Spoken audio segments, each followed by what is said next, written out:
Hello guys, দুদিন ধরে ঘুরে ঘুরে গোবর কুড়িয়ে নিয়ে আজকে ঘর মুছেছি দেখো।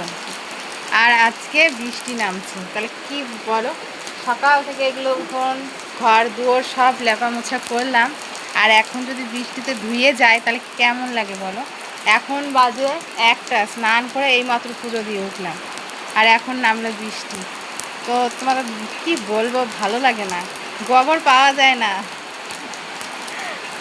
আর এত কষ্ট করে খাটাখাটনি করে লেপলাম, আমার কষ্টের কোনো দাম রইল না। দেখো দেখো এখানে পুজো কমপ্লিট হয়ে গেছে, আর এই দেখো অবস্থা। এই যে এইখান দিয়ে জল পড়ছে, ঘরের টিন ফুটো। কি বলবো, আমাদের মতো গরিব বোধহয় আর কেউ নেই। জল পড়েই যাচ্ছে। এখন লেপা মোছা কমপ্লিট হলো দেখো। আর এই হচ্ছে জামা কাপড় ধুয়েছি কেচেছি, সেগুলো তো ঘরের ভিতর দিয়ে মেলে দিয়েছি। বৃষ্টি হবে হবে মনে হচ্ছিল, আর সব ধুয়ে চলে যাচ্ছে। ডোয়াগুলো ঢাকতে পারিনি, জানি না এগুলো ভেঙে যদি যায় আমাকে মাটি আবার তুলে আবার লাগাতে হবে। কেমন লাগে বলো তো দেখি, তোমরা একটু কমেন্ট করে বলো। আর এখন তো ফাল্গুন মাস, চৈত্র মাসও পড়েনি, তাতেই এরকম মেঘ বৃষ্টি লাগিয়েছে। কি হবে জানি এবার, কি জানি।